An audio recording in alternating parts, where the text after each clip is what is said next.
Beberapa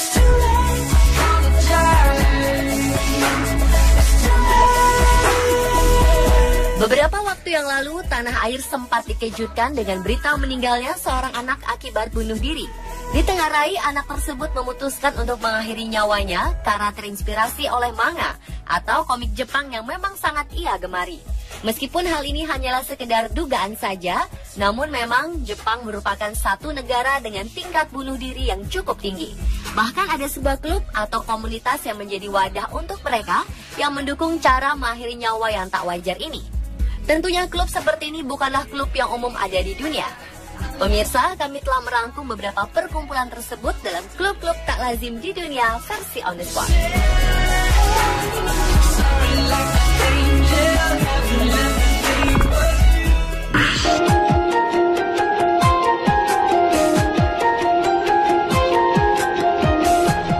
Yang pertama adalah klub bunuh diri. Di Jepang, konsep bunuh diri memang telah menjadi bagian yang tak terpisahkan dari kulturnya. Adanya jaringan internet menjadikan konsep ini semakin meluas dan terbentuklah klub bunuh diri. Klub ini telah beroperasi beberapa lama, namun pihak kepolisian baru menyadari pada tahun 2003. Jumlah orang Jepang yang mengikuti klub ini pun telah mencapai angka yang mengkhawatirkan. Kelompok ini juga mengajarkan anggotanya tentang beberapa cara bunuh diri. Klub ini dipercaya bertanggung jawab akan ratusan orang Jepang yang memutuskan bunuh diri. Yang lebih mengerikan, kelompok ini masih aktif hingga sekarang.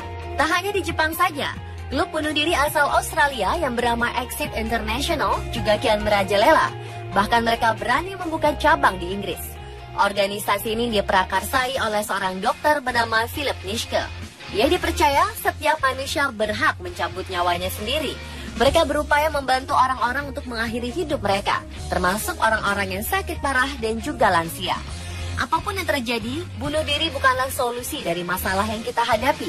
Jika kita mau berpikir positif, tentu apa yang kita lalui merupakan sebuah anak tangga yang membawa kita ke sebuah titik yang lebih baik.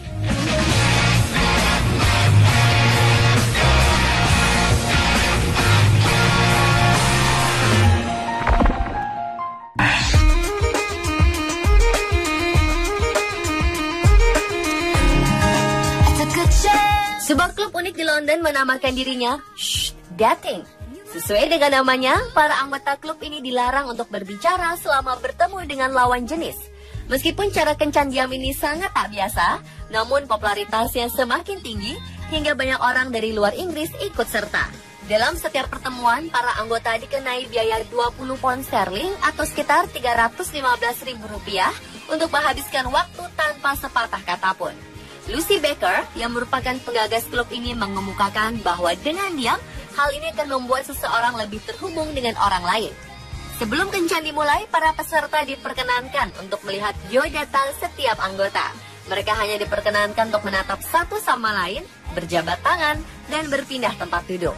Perbincangan hanya dilakukan dengan gerak tubuh. Misalnya menyerukan tingkah laku kucing dan mengeong untuk memberitahu Anda memelihara kucing.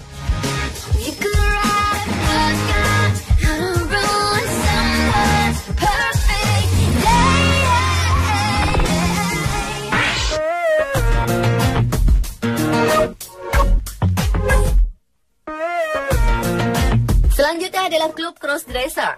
Crossdresser adalah orang-orang yang gemar berpakaian dan berdandan ala lawan jenisnya. Hal ini tentunya berbeda dengan transseksual. Crossdresser ini hanya berdandan seperti lawan jenisnya tanpa memiliki tendensi untuk berperilaku atau menjadi diri lawan jenisnya tersebut. Sebagian crossdresser meyakini bahwa apa yang mereka lakukan adalah kebebasan untuk mengapresiasikan keindahan berbusana tanpa mengenal batas gender. Beberapa pria memang mengagumi betapa elegannya sepasang high heels dan ingin juga mengenakannya tanpa perlu menjadi wanita sesungguhnya.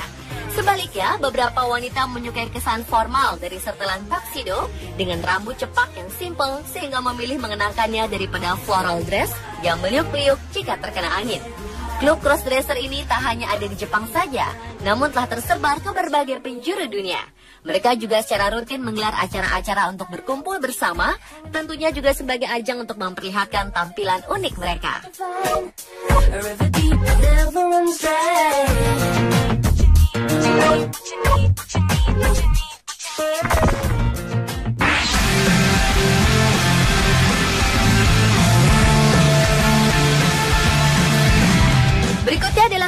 vampir dari Inggris. Klub ini secara rutin mengadakan pertemuan sebulan sekali. Dalam pertemuan tersebut, para anggotanya saling menghisap darah. Meski aneh, namun gerakan bawah tanah penghisap darah ini telah mencapai lebih dari 3.000 orang. Salah seorang anggotanya bernama Pireta Blaze mengaku bahwa dari kecil ia sudah merasakan dirinya sebagai vampir. Bahkan ia selalu merasa haus darah. Acara kumpul vampir ini diawasi oleh kepala vampir yang dikenal dengan sebutan sesepuh. Para sesepuh yang mengenakan topeng biasanya menyembunyikan identitas mereka. Dalam setiap pertemuan, para sesepuh juga memberikan pelajaran tentang gimana dan bagaimana cara mengekstrak darah. Orang-orang yang menghadiri pertemuan aneh ini harus melalui tes psikologi yang dilakukan oleh para sesepuh. Ini dilakukan untuk mengontrol kondisi kesehatan mental dari para anggotanya.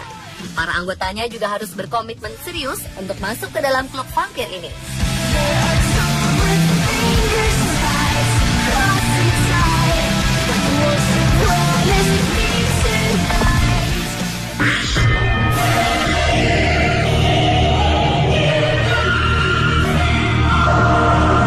Klub tak lazim selanjutnya adalah Mritak Sangh atau Asosiasi Orang Mati. Klub ini didirikan oleh seorang petani dari Uttar Pradesh, India bernama Lal Bihari.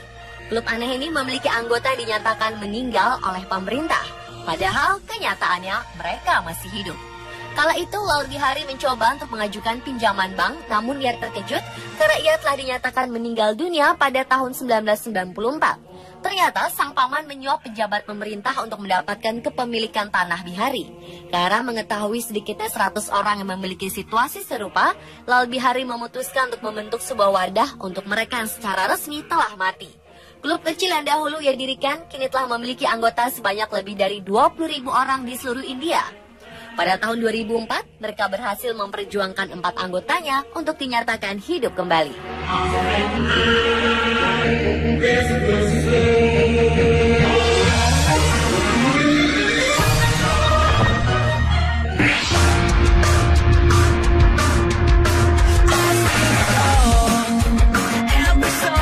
Seperti namanya, klub beef stick ditujukan untuk para penggemar beef stick dengan cita rasa tingkat tinggi. Klub ini didirikan pada tahun 1705 di London oleh aktor Richard Excourt dan terus mengalami perkembangan.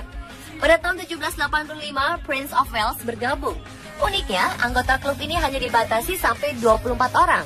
Untuk menjadi anggotanya saja, seseorang harus menunggu anggota lain yang keluar atau meninggal terlebih dahulu. Dalam pertemuan yang secara rutin dilakukan, para anggotanya akan berkumpul bersama dan makan steak.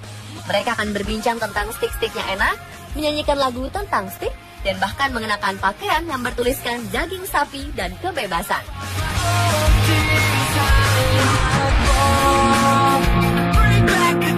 Pemirsa, itulah klub-klub tak lazim di dunia versi on the spot.